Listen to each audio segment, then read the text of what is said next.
Assalamualaikum warahmatullahi wabarakatuh. Oke, kelas, kemarin kita sudah membahas mengenai pengertian apa sih itu pengertian dari satu input variabel. Kondisinya seperti apa sih?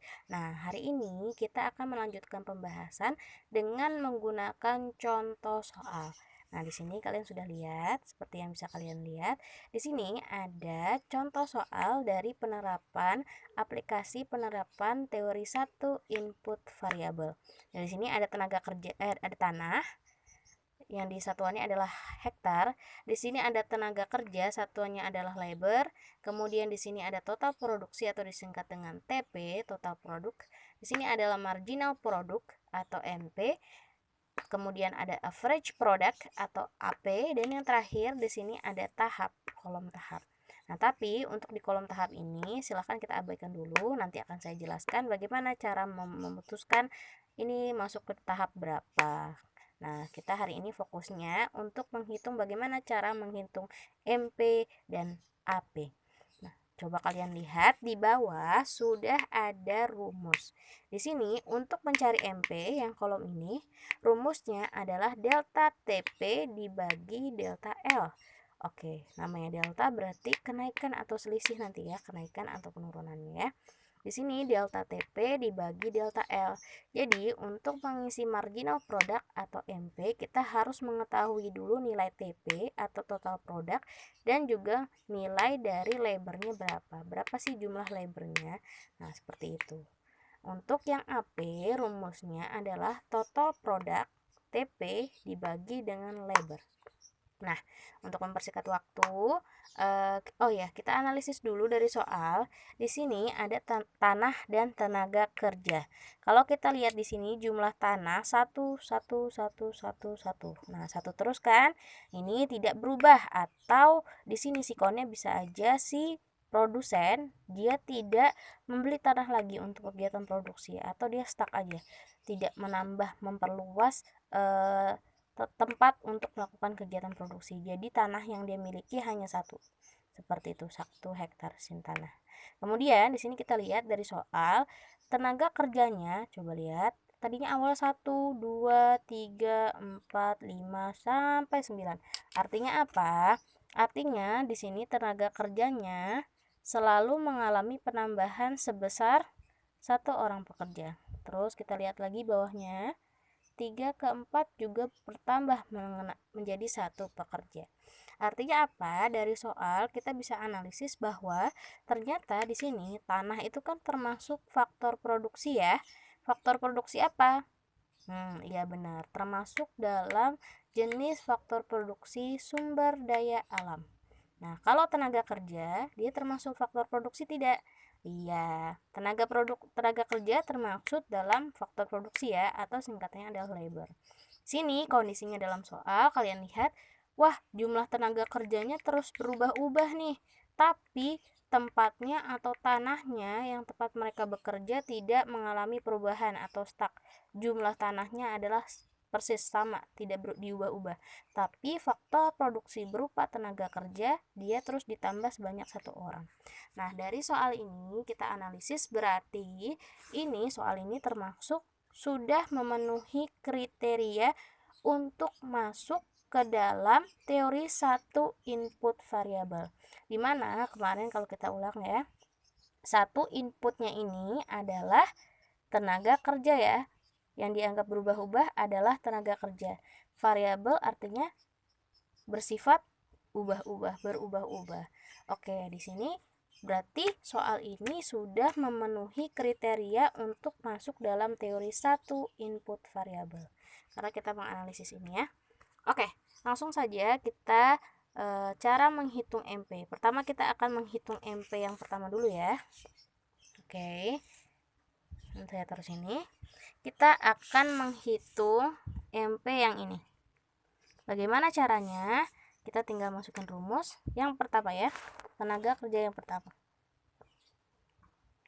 Oke, rumus MP adalah MP sama dengan delta TP atau total product dibagi delta labor. Oke, ini rumusnya sudah kita punya. Kita akan menghitung dulu yang ini. Salah, ini. Yang ini. Bagaimana sih cara menghitungnya? Kita tinggal masukkan ke dalam data. Nah, kita menghitung ini ya. Berarti 150 delta berarti kenaikan 150. Kemudian dikurang, karena awalnya kan dia mengerjakan satu nih, baru melakukan kegiatan produksi ketika dia satu orang tenaga kerja kan. Di atasnya atau sebelumnya dia tidak melakukan kegiatan produksi kan, maka di sini kita tulis 150 dari sini dikurang atasnya, karena dia tidak melakukan kegiatan produksi, maka di sini tulis 0. Oke, belum melakukan kegiatan produksi maksudnya ya. Dibagi, oke. Ini delta L, berarti lebarnya kita lihat dari sini. 1, tulis dulu 1 karena kita mengerjakan kolom ini. 1 dikurang atasnya, kan nggak ada, berarti 0. Berarti hasilnya berapa? 150. Oke, ini kita bisa tulis di sini. Jumlahnya adalah 150. Pakai pensil hitam aja deh. MP yang pertama adalah 150. Oke, kita masuk yang kedua. Yang ini ya. Bagaimana cara menghitung ini? Kita lihat yang kedua. Ini sama rumusnya. Ini saya garis gini aja. Seperti ini. Tinggal kita masukkan delta TP. Berarti ini 360 dikurang 150. Oke. Berarti di sini tulis 360 dikurang 150 dibagi. Oke, karena kita menghitung ini berarti kita lihat 2 selisih delta L. Delta L ini dikurang ini. Berarti 2 dikurang 1 sama dengan hasilnya adalah sebesar 210. Ini untuk tenaga kerja yang kedua. Oke, berarti kita tinggal tulis di sini 210. Oke, begitu juga untuk mengisi yang ini. Berarti rumusnya masukin lagi ke sini. Delta TP dibagi delta L. Ini langsung saya lanjutkan ya. Ini yang ketiga. Oke. Delta TP berarti di sini ini 660 dikurang 360. Terus sini 600 ya salah. Bang fokus. 660 dikurang 360 dibagi delta lebar. Berarti 3 dikurang 2. Terus ini 3 kurang 2. Oke, hasilnya berapa? Hasilnya adalah 300 pas. Oke. Bisa kita pindahkan di sini. 300.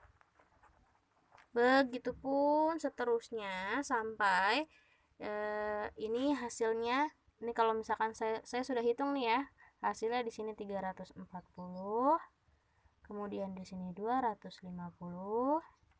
Kemudian yang di sini hasilnya MP-nya adalah 130. Kemudian di sini hasilnya adalah 20. Di sini hasilnya 0. Dan yang terakhir hasilnya minus 50. Oke, di sini MP-nya ada nilainya minus ya. Minus 50. Kenapa minus 50? 1350 dikurang 1400, hasilnya minus ya. Dibagi 9 dikurang 8. Minus, hasil minus dibagi plus, hasilnya minus. Berarti minus 50. Oke, itu untuk MP. Sekarang kita masuk ke pembahasan untuk mencari AP. Ini saya garis aja ya. Ini saya garis. Itu tadi untuk mencari MP. Sekarang kita akan mencari yang AP. Average product. Oke. Kita lihat dulu di soal. Di sini AP yang pertama kita akan mencari yang ini. Caranya seperti apa? Tinggal kita masukkan di sini dari rumus pertama ya. Yang pertama, AP sama dengan total produk dibagi banyaknya lebar. Oke, kita lihat, karena kita mengisi ini berarti kita lihat sejajar dengan apa? TP adalah 150 di sini, maka ditulis sini 150 dibagi jumlah lebarnya berapa? 1. Berarti 150 bagi 1, jadi hasilnya 150. Oke, ini yang pertama hasilnya 150. Yang kedua, kita hitung di sini. TP-nya berapa? Ini yang kedua ya. Ini rumusnya sama. Kita masuk ke sini. Oke, yang kedua, ternyata TP dibagi L. TP-nya adalah 360. 360 dibagi jumlah lebarnya berapa? 2. Hasilnya berapa? Ya, 180. Oke. Ini kita taruh di sini. 180. Begitupun selanjutnya tinggal dibagi, TP-nya dibagi dengan lebarnya. Nah, di sini saya sudah menghitung hasilnya adalah yang ketiga 220, kemudian 250, kemudian 230, 250 lagi, yang kelima 250, sorry. Terus yang keenam adalah 230. Ini 200. Yang ini 175 dan yang terakhir ada 150. Oke, itu adalah cara menghitung MP dan AP. Nah, sampai sini kita pembahasannya untuk cara menghitungnya. Nanti kita akan lanjutkan kepada bagian bagaimana sih cara membuat grafiknya. Oke, kita akan bertemu di video selanjutnya. Assalamualaikum warahmatullahi wabarakatuh.